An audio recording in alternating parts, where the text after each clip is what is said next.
ፑቲን ለዩክሬን ጦርነት ሰላማዊ ልባት ለመስጠት በወራት ውስጥ ሳይሆን በሳምንታት ውሳኔ ላይ ሊደርሱ እንደሚገባ የአሜሪካ መንግስት አስጠነቀቀ።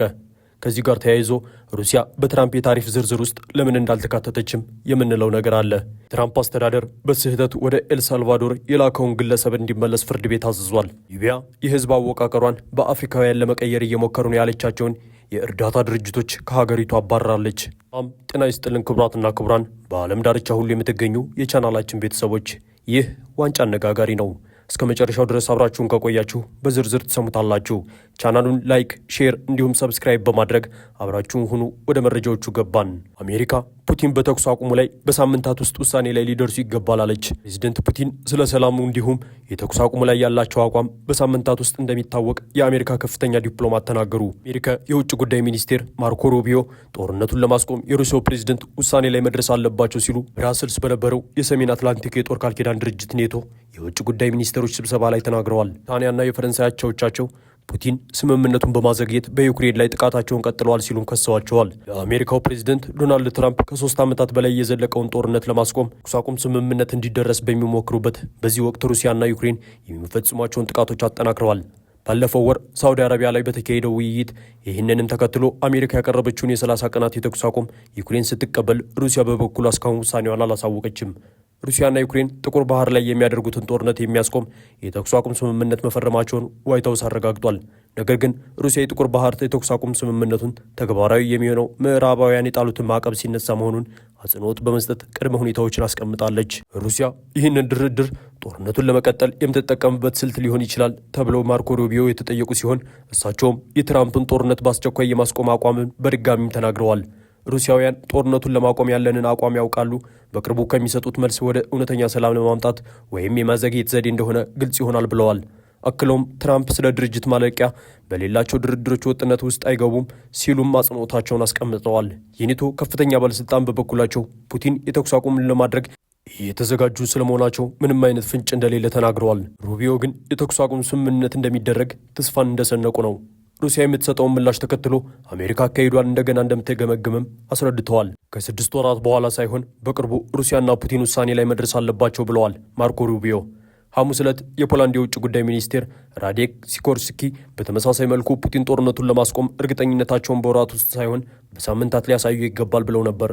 ዩክሬን የተኩስ አቁም ስምምነቱን ከተቀበለች በኋላ ሁኔታው ፑቲን የተኩስ አቁም ስምምነት ላይ ካልደረሱ የአሜሪካ ትዕግስት መመናመኑ አይቀርም ሲሉም ከሩቢዮ ጋር ውይይት ካደረጉ በኋላ ራዴክ ተናግረዋል። ራዴክ እንደተናገሩት አሜሪካ ፑቲን ጦርነቱን በማቆም የራሳቸውን ገጽታ የሚጠብቁበትን ዕድል ለፑቲን ሰጣቸዋለች ብለዋል። ፑቲን ይህንን የማያሳኩ ከሆነ ግን ሩሲያ ተጨማሪ ማዕቀብ እንደሚጠብቃትና ለዩክሬን ተጨማሪ ወታደራዊ እርዳታ ሊሰጣት እንደሚችል ሲሉም ገልጸውታል። ፕሬዚደንት ዶናልድ ትራምፕ በአሜሪካ የንግድ አጋሮች ላይ ታሪፍ ቢጥሉም ሩሲያ ግን በዚህ ዝርዝር ውስጥ አልተካተተችም። ለዚህም ምክንያቱ አሜሪካ በሩሲያ ላይ የጣለችው የቀደመ ማዕቀብ ትርጉም ያለው የንግድ ልውውጥን ስለሚከለክል ነው በማለትም የዋይት ሀውስ የፕሬስ ጸሐፊ ካሮላይን ሌቪት መናገራቸውን የአሜሪካው ሚዲያ ገልጿል። ሆኖም ከአሜሪካ ጋር ያነሰ የንግድ ልውውጥ ያላቸው እንደ ሶሪያ ያሉ ሀገራት የትራምፕ ታሪፍ ተጥሎባቸዋል። ሶሪያ በባለፈው ዓመት ወደ አሜሪካ $11 ሚሊዮን የሚያወጡ ምርቶችን መላኳን የተባበሩት መንግስታት ድርጅት መረጃ ዋቢ አድርጎ ትሬዲንግ ኢኮኖሚክስ የተሰኘው ተቋም አስፍሯል። ሩሲያ በአውሮፓውያኑ 2022 በዩክሬን ላይ የፈጸመችውን ወረራ ተከትሎ አሜሪካ መጠነ ሰፊ ማዕቀብ ጥላለች። ትራምፕ ወደ ዋይት ሀውስ ከተመለሱ በኋላ ግን በሩሲያ ላይ የተከተሉት ያሉትን ፖሊሲዎች መሻሻል ታይተዋል። ትራምፕ በዩክሬን ጦርነት ለማስቆም ቅድሚያ የሚሰጡት ጉዳይ እንደሆነም ይታወቃል። የተኩስ አቁም ስምምነቱ ላይ ለመድረስ ድርድር በቀጠለበት በአሁኑ ወቅት አንድ ከፍተኛ የሩሲያ ባለስልጣን ከትራምፕ አስተዳደር ጋር ለመወያየት ዋሽንግተን ይገኛሉ። ባለፈው ወር ትራምፕ የሩሲያው ፕሬዝደንት ቭላዲሚር ፑቲን በተኩስ አቁም ስምምነት ካልተስማሙ የሩሲያን ዘይት በሚገዙ ሀገራት ላይ 50 በመቶ ታሪፍ ይጠብቃቸዋል በሚል አስጠንቅቀውም ነበር። ሩሲያ በትራምፕ የታሪፍ ዝርዝር ውስጥ ያልገባችው በተጣለባት ማዕቀቦች ምክንያት መሆኑን የሩሲያ መገናኛ ብዙኃን ሐሙስ ዕለት አጽንኦት ሰጥተው ዘግበውታል። በሩሲያ ላይ ታሪፍ አልተጣለም፣ ይህ ለየት ያለ ስፍራ ስለተሰጠን አይደለም፣ ምዕራብ ዓለም ማዕቀብ በሀገራችን ላይ ቀድሞውኑ ስለመጣሉ ብቻ ነው። ሩሲያ በታሪፍ ዝርዝር ውስጥ አለመካተቷ አብዛኛው ምዕራባውያንን ያናደደ ነው ሲልም ሌላኛው መንግስታዊ ሚዲያ ዘግቧል። በርካታ በክሬምሊን ቁጥጥር ስር ያሉ መገናኛ ብዙኃን ሩሲያና ቤላሩስ ጋር የንግድ ልውውጥ የለንም፣ ማዕቀብ ተጥሎባቸዋል በማለት የአሜሪካ የግምጃ ቤት ኃላፊን ስኮት ቤሴንት ለፎክስ የዜና ወኪል የተናገሩትን ጠቅሰዋል። አሜሪካ በአውሮፓውያኑ 2024 $3.5 ቢሊዮን የሚያወጡ ምርቶችን ከሩሲያ ማስገባቷን ከአሜሪካ የንግድ ድርጅት ጽሕፈት ቤት የተገኘው መረጃ ያስረዳል። አሜሪካ በሩሲያ በዋነኝነት የሚያስገባችው ማዳበሪያ፣ የኒውክሌር ኢነርጂ፣ ነዳጅ እንዲሁም ብረቶች መሆኑን ትሬዲንግ ኢኮኖሚክስና የሩሲያ ሚዲያዎች ሪፖርት አድርገውታል። አንዳንድ የሩሲያ ሚዲያዎች በተለይም በአውሮፓ ላይ የተጣለውን ታሪፍ በምጸትና በመዘባበት እንዲሁ ዘግበውታል። ዩክሬን በበኩሏ ወደ አሜሪካ በምትልካቸው ምርቶች ላይ 10 በመቶ ታሪፍ ተጥሎባቸዋል። የአገሪቱ ተቀዳሚ ምክትል ጠቅላይ ሚኒስትር ዩሊን ስኮቪትስ አዲስ የአሜሪካ ታሪፍ በአብዛኛው አነስተኛ አምራቾችን ይጎዳል ብለዋል።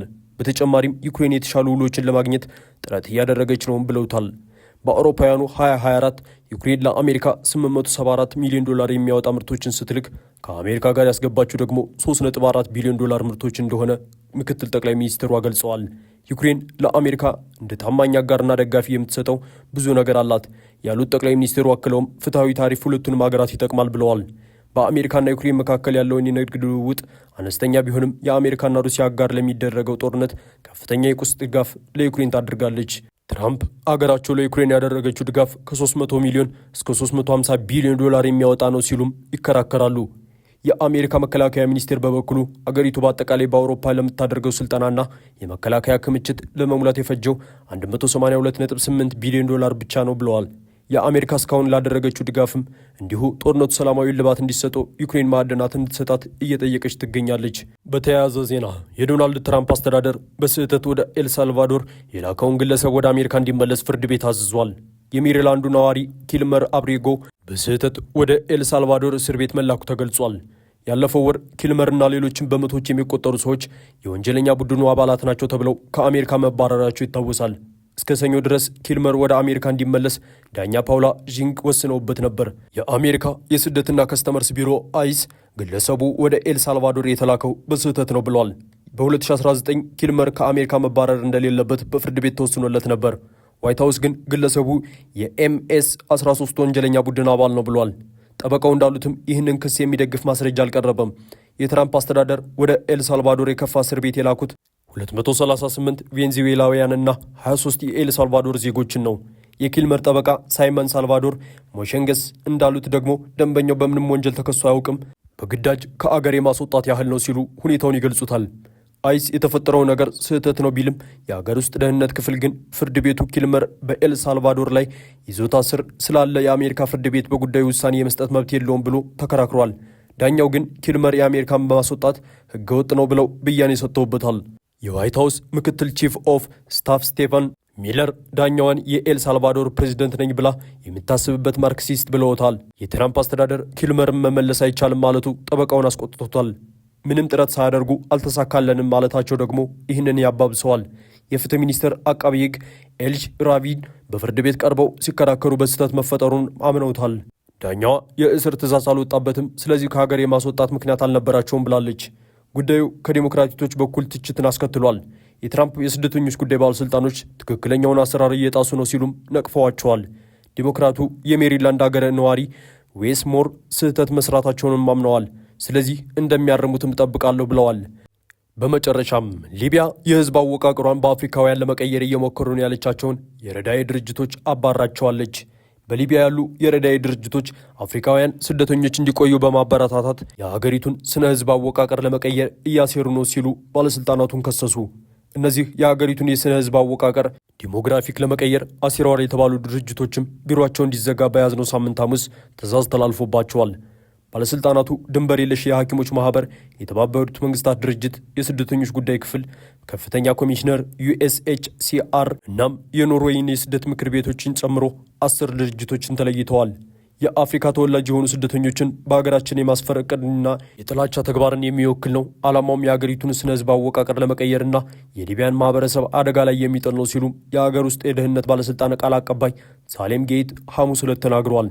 ከዚህ ቀደም የቱኒዚያው መሪ በዋነኝነት አረብና ሙስሊም የሆነችውን የሰሜን አፍሪካውያን ሀገር የስነ ህዝብ አወቃቀር ለመለወጥ ሴራ ጎንጉነዋል ሲሉም መናገራቸው ይታወሳል። ከሰሃራ በታች ያሉ አፍሪካውያን ወደ ቱኒዚያ የሚሰደዱት የዚህ ሴራ አካል ነው ማለታቸውን ተከትሎም በጥቁር ጠልነትና በዘረኝነት ተወግዘው ነበር። ሁለቱም ሀገራት በሜዲትራኒያን ባህር ዳርቻ ላይ የሚገኙ ሲሆን ባህር አቋርጠው ወደ አውሮፓ ለሚገቡ አፍሪካውያን ስደተኞች ቁልፍ መሸጋገሪያዎች ናቸው። የሊቢያው መሪ መሐመድ ጋዳፊ በአውሮፓውያኑ 2011 መውደቅ ተከትሎ አገሪቱ ስርዓት አልበኝነትን ሰፍኖባታል። አገሪቱ ለሁለት ተከፍላ በተቀናቃኝ ድርጅቶች እየተመራችም ትገኛለች። የታጠቁ ሚሊሻዎች በርካታ የአገሪቱን ክፍሎች የሚመሩበት ሁኔታ ተፈጥሯል። እንዲሁም ህገወጥ የሰዎች ዝውውር መናኸሪያም አድርጓታል። የስደተኞች መቆያ ማዕከላት በሚሊሻዎች ይመራሉ። እነዚህ ሚሊሻዎች ስደተኞችን በማስራብ እንዲሁም እስከ ሞት በሚደርሱ ክፉኛ መደብደቦች ይወነጀላሉ። የሊቢያ የባህር ጠረፍ ጠባቂዎች በአደጋ ውስጥ ሆነው በጀልባዎች እየተጓዙ ያሉ ስደተኞችን ከመታደግ ይልቅ በቪዲዮዎች ይቀርጿቸዋል። የሊቢያ ባለሥልጣናት በእነዚህ ክሶች ላይ የሰጡት አስተያየትም የለም። የረድኤት ድርጅቶች የመባረር ትዕዛዝ ከሰሞኑ የተላለፈው መቀመጫውን በዋና ከተማዋ ትሪፖሊ ያደረገውና ዓለም አቀፍ እውቅና የተሰጠው መንግስት ነው። ድንበር የለሽ ሐኪሞች ማኅበር MSF ከመጋቢት ጀምሮ የሊቢያ ባለሥልጣናት የትንኮሳ ዘመቻ ካደረጉባቸው በኋላ ከሳምንት በፊት ሥራቸውን ማቆማቸውን ገልጸዋል። የተባበሩት መንግስታት ድርጅት የስደተኞች ጉዳይ ከፍተኛ ኮሚሽነር USHR በበኩሉ የሚረዳቸው ስደተኞች በችግሩ ላይ ያለ መሆናቸውን ተናግረዋል። በትሪፖሊ መንግስት ፈቃድ እንደሚሰራም ገልጸውታል። ከሊቢያ ባለሥልጣናት ጋር በመገናኘት ሁኔታውን በግልጽ ለመረዳት እየሞከር ነው። ድርጅቱ በሊቢያ ከ30 ዓመታት በላይ ሲሰራ ቆይቷል። በእነዚህ ዓመታት ውስጥ ለስደተኞችና ጥገኝነት ጠያቂዎች ሰብአዊ እርዳታዎችን መለገስ ጨምሮ ተጋላጭ የሊቢያ ማህበረሰቦችንም እየደገፈ ይገኛል ሲሉ ቃል አቀባዩ ዊሊያም ስፓንደርስ ይናገራሉ። የሊቢያ ባለሥልጣናት 10 የረድኤት ድርጅቶች ላይ የሰነዘሩት ውንጀላ አንዱ ለህገ ወጥ ስደተኞች ምግብ፣ አልባሳት እንዲሁም መድኃኒት በመስጠት ይደግፋሉ የሚል ነው። ይህም እንደ ባለሥልጣኑ ስደተኞቹን ሊቢያን እንደ መሸጋገሪያ ሳይሆን የመጨረሻ መዳረሻቸው ሀገር እንዲቆጣጠሯት አበረታተዋል የሚል ነው። ነገር ግን ባለሥልጣኑ እንደሚሉት ሳይሆን በርካታ ስደተኞች በሊቢያ ላይ መቆየት እንደማይፈልጉ ይናገራሉ። ለዓመታት ኢትዮጵያውያንን ጨምሮ ከሰሃራ በታች የሚገኙ አፍሪካውያን ስደተኞች በሊቢያ መገደል፣ ባርነት ወይም በተደጋጋሚ መደፈርን ጨምሮ የከፋ የመብት ረገጣና ጥሰቶች ይፈጸሙባቸዋል። ክቡራትና ክቡራን የዋንጫ ቤተሰቦች ለሰዓቱ ያዘጋጀናቸው መረጃዎች እነዚህን ይመስሉ ነበር። በሌላ የመረጃ ሰዓታችን እስክንገናኝ ድረስ የዩቲዩብ ቻናላችንን ሰብስክራይብ፣ ሼር እንዲሁም ላይክ እያደረጋችሁ ጠብቁን። ቸር ያገናኘን። መልካም ቆይታ